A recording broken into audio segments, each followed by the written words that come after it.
தனமாவோட உறவு எத்தனை ஜென்மம் எடுத்தாலும் நம்மள விட்டு போகாதுன்னு என் உள் மனசு சொல்லுது. நான் அதை உறுதியா நம்புறேன். அதனால தனமா கண்டிப்பா வருவாங்க. எல்லாம் கூட தான் இருப்பாங்க. ஏய், இன்னும் ஒரு வாரத்துல அவ கல்யாணம் பண்ணிக்கிட்டு புருஷ வீட்டுக்கு போக போறா. அவ எப்படி நம்ம அவ பள்ளிக்கூடத்துக்கு கூட்டிட்டு போவா? பதில் சொல்லுப்பா. தனமாக்கு வேற யாரு கூடயும் கல்யாணம் நடக்காது. ஏன் நடக்காது? அந்த கல்யாணம் நடக்காதமா. நடக்கவும் விட நான் குறிச்ச நாள்ல நீ ராதிகா கழுத்துல தாலி கட்டல.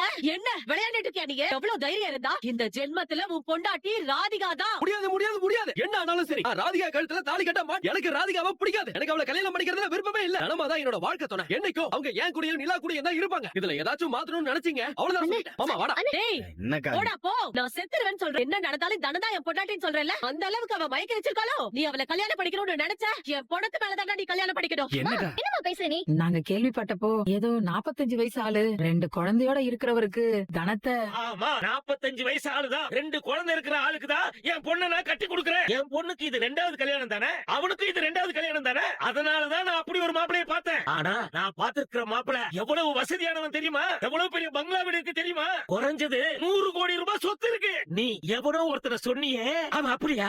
அவங்கிட்ட 100 கோடி ரூபாய் இருக்கா? ஐயா, அவன்கிட்ட 100 கோடி இல்லங்க ஐயா. ஆனா மனசால ரொம்ப தங்கமான பையன், இன்னும் கல்யாணம் ஆகாத பையன். அட சும்மா நிறுத்துமா. அம்மாடி, எல்லாரும் நல்லா கேட்டுக்குங்க. என் பொண்ணோட கல்யாணத்தை பெத்தவன் நான் தான் முடிவு பண்ணுவேன். என் பொண்ணு கல்யாணத்தை பேசி முடிச்சிட்டேன். இதுல எந்த மாற்றமும் இல்ல. சும்மா இங்க இருந்து வம்பு பேசிட்டு இருக்காம எல்லாரும் போங்க. அதுக்கப்புறமா இங்க நின்னீங்கன்னா